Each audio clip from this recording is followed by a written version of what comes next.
Quem sou eu para falar de consciência negra? Lúcia de Fátima Oliveira de Jesus. Quando eu era pequeno, meu pai me chamava de Coruja.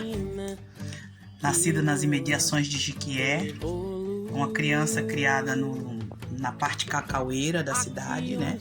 Que Jequié se situa entre o Cacau e o sertão e a Caatinga, entre a zona da mata e a Caatinga.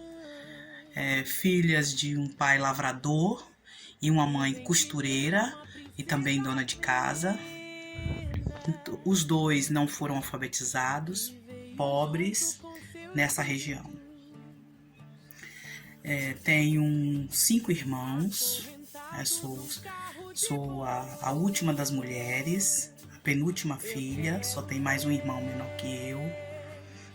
E cresci, né, nessa dificuldade toda de ser uma mulher sempre gordinha, negra e pobre, que gostava de estudar, mas que nunca podia ser uma boa aluna, uma excelente aluna, uma aluna nota 10.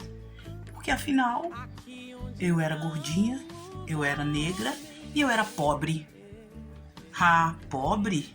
Pobre nunca é nota 10. Negro nunca é nota 10.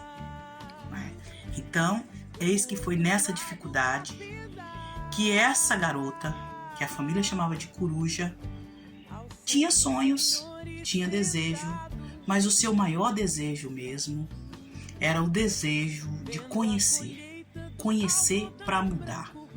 Conhecer para desfazer. Conhecer para refazer. Conhecer para avançar. Então, terminando o 2º grau como professora, né, o magistério, já dava aula muito cedo como professora, aula particular em casa para ajudar, e apareceu a oportunidade de ir para São Paulo para fazer faculdade, estudar, continuar os estudos e trabalhar. Anos 80, a universidade pública estava chegando no interior.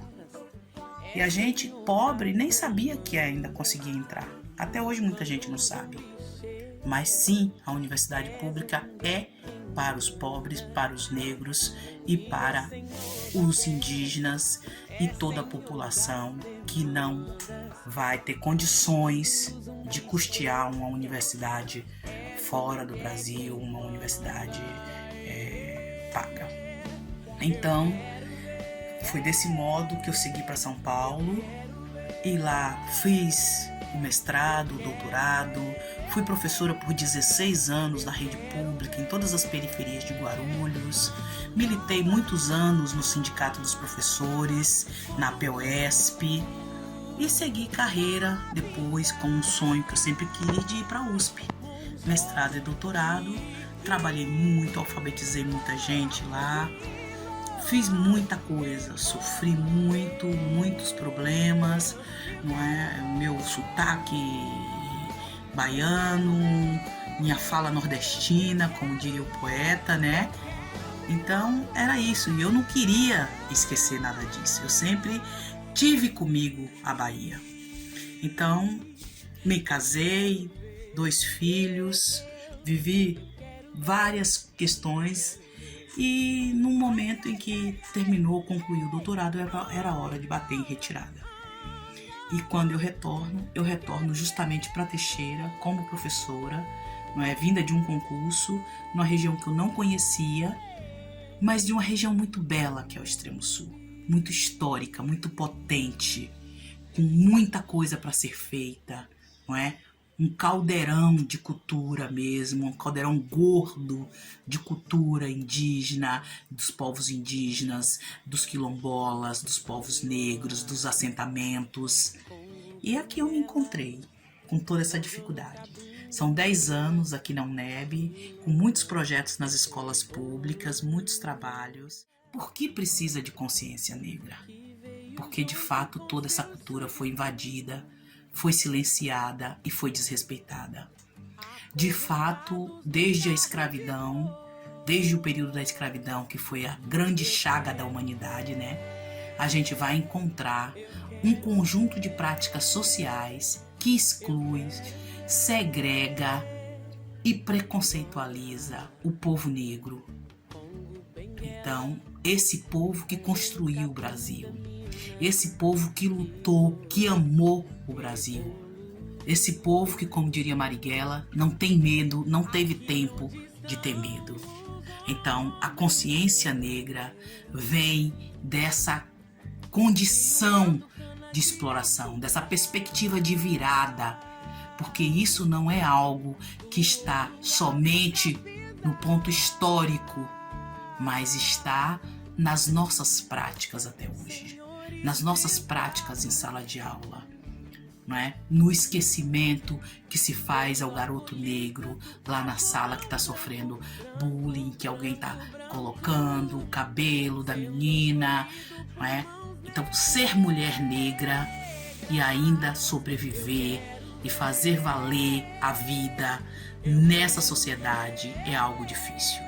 Então, é preciso que a gente convoque todos nessa luta, não é? Convoque todas as mulheres negras, não é? A sair dessa condição, dessa interseccionalidade de problemas e de exclusões. É preciso, porque somos hoje, inclusive, uma porção grande da sociedade, uma parcela considerável da sociedade brasileira, entende? E implica em todas as outras relações. Então, hoje, essa consciência negra vem de uma história de luta, de uma história de trabalho, de uma história de música, de arte, de cultura, que um povo tem e que muitas vezes é ou usurpado, ou esquecido, ou silenciado. Isso impede o Brasil de se ver como Brasil. Isso impede o Brasil de se olhar como um país preto, forte, de luta, de guerra e de força, capaz de sustentar seu povo e de sustentar os sonhos do seu povo. Caso a gente não seja explorado, não é? Em todas as nossas potencialidades. É só isso que a gente precisa, é só isso que a gente quer, e com isso a gente vai dizer ao mundo que essa história é possível. Então, desse lugar de uma menina, garota negra, que virou uma professora doutora e que está aqui agora para falar com vocês dessa possibilidade, não é? De sair dessa condição dos jovens negros serem mortos pela polícia, pela violência, do gay que é morto, de uma sociedade que é violenta, que quer se colocar como absurda, como estúpida, como preconceituosa. Não, nós somos um povo aguerrido, de luta, de guerra, de força, de justiça e de beleza. Nós somos o povo brasileiro, o povo negro, o povo índio, os pobres, os aceitados e todos aqueles que foram subalternizados desde os tempos da chegada dos portugueses aqui. Mas a nossa história vem de antes e vai para muito longe. Seguiremos.